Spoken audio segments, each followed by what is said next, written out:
Senhor Deus, teu servo está incumbido de trazer a palavra. Senhor, ele tem esses minutos para trazer uma palavra de fé, de esperança, de reflexão para os nossos corações. Que ele seja o teu porta-voz. E que ele seja o instrumento agora para trazer uma mensagem que aumente a fé de todos nós para alcançarmos o teu milagre. Em nome de Jesus. Eu trabalhei na Pfizer por 17 anos. A gente não desenvolvia remédios, desenvolvíamos mercado. Se uma droga curasse a asma em 3 dias, nós a eliminaríamos. O dinheiro se encontra nas doenças crônicas. Curas não são boas para o negócio, são ruins. Quem disse foi Peter Host, o diretor de marketing da Pfizer. Tinha um médico e durante muito tempo ele cuidou de um senhor que tinha uma ferida na perna. E os anos se passaram, o filho dele vendo aquele médico cuidando daquele senhor lá e a ferida não curava. Ele pegou e falou assim: poxa, o que eu posso fazer para ajudar meu pai? Aí os anos se passaram e ele foi crescendo e por esse motivo ele se interessou por medicina, né? E ele fez medicina. Depois de muito tempo, o pai dele aposentou. E aí ele foi cuidar daquele senhor que tinha aquela ferida na perna, né? Aí, em pouco tempo, ele fazendo o tratamento, ele curou aquele senhor. A ferida da perna desapareceu e ele ficou bom. Aí o filho chegou para o pai todo orgulhoso, falou: pai, o senhor lembra aquela ferida na perna daquele senhor que durante tanto tempo o senhor tratou? O senhor não conseguiu curar? Então, pai, olha para o senhor ver, depois que eu me formei, eu dei continuidade naquele tratamento. Em pouco tempo, o homem ficou curado. Então, olha só, pai, como são as coisas, né? Aí o pai olhou para ele e falou: parabéns, meu filho. Você é um excelente médico. É, pai, é. Só tem uma coisa que você não sabe, meu filho. O que, pai? Foi o dinheiro que eu ganhei cuidando daquela ferida na perna daquele senhor que pagou a sua faculdade. Então, moral da história, a doença, ela é negócio. A cura não interessa para as empresas. O que interessa é que a pessoa tenha uma doença crônica que dependa de medicação todo mês. É uma caderneta de poupança para as indústrias.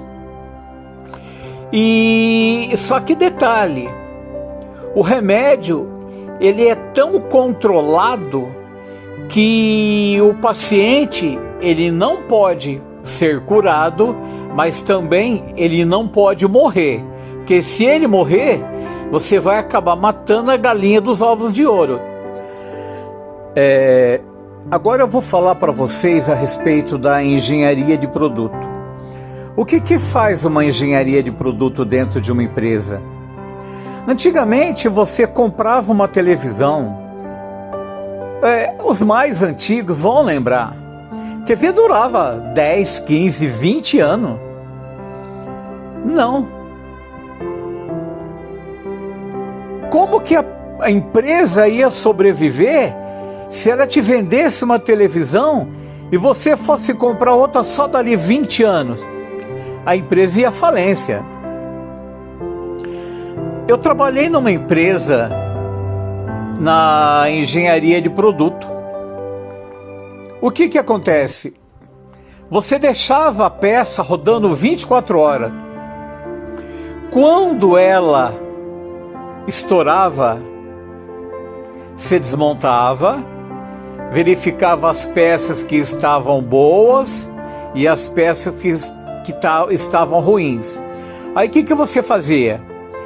Aí você, de acordo com o tempo que você queria da garantia, é que você fortalecia ou enfraquecia uma determinada peça.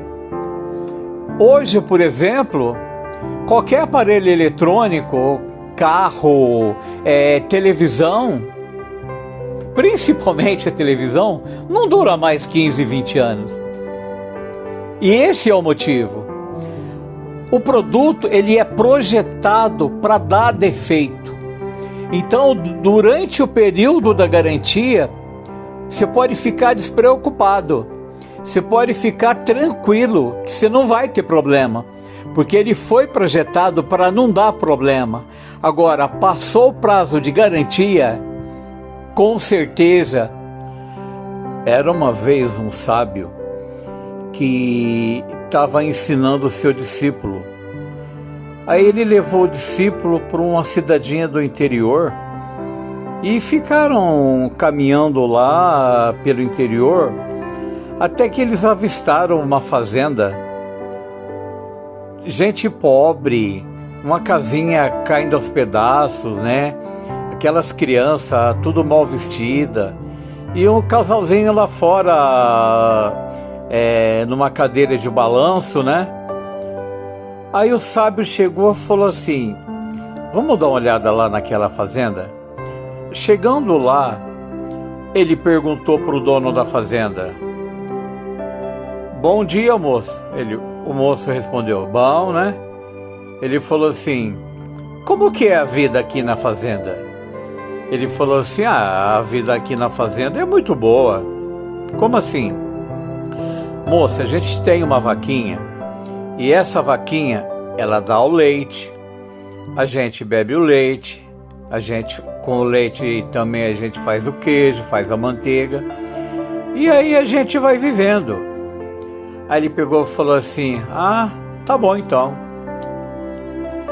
obrigado. Aí ele foi embora. Aí no caminho, na hora que eles estavam indo embora, o sábio chegou para o discípulo e falou assim: vai lá e dá um fim naquela vaquinha. O discípulo ficou preocupado: como assim? Eu vou retirar o único sustento daquela família? Como que eles vão fazer sem isso? O sábio falou: me obedeça, vai lá e faz isso. Aí ele pegou, foi lá e jogou a vaquinha desfiladeira abaixo e foram embora. Passado um certo tempo, aquilo incomodou aquele discípulo. Ele não se conformava, porque ele tinha tirado daquela família o único sustento dela. E ele ficou indignado, ele ficou inconformado. Aí ele resolveu voltar naquele lugar. Só que a hora que ele chegou naquele lugar, ele viu uma fazenda próspera, carro novo na garagem, casa nova, tudo de bom. E um casal lá fora, na varanda da casa, uma casa muito bonita, né? E aí ele pegou, foi lá, falou assim: e aí, bom? O rapaz respondeu: bom, né? O que aconteceu com aquela família que morava aqui? Porque eu estive aqui há muito tempo e eu não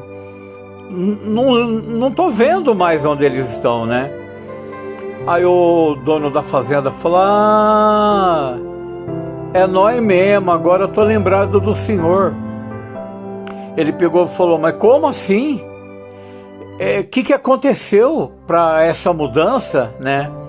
Ele pegou e falou assim: moço, quando você chegou aqui a primeira vez, a vida era boa, nós tinha uma vaquinha, a vaquinha dava o leite a gente fazia a manteiga, fazia o queijo e a gente ia vivendo. Só que um belo dia essa vaquinha sumiu, a gente perdeu essa vaquinha. Aí a gente foi obrigado a fazer outras coisas. Então, essa mensagem de repente é para você que é usuário de algum benefício, que acha que o Bolsa Família resolve seu problema. Não, o Bolsa Família não resolve seu problema. O Bolsa Família resolve o problema do governo, porque é com o dinheiro de quem trabalha que é pago o Bolsa Família, em primeiro lugar. Segundo lugar, você vai descobrir na aposentadoria, porque como você não está trabalhando, você não tem direito à aposentadoria. Eu espero ter ajudado com essa postagem, como eu disse, o objetivo que está na palavra de Deus, lá em Oséias capítulo 4, versículo 6, que fala que o povo é destruído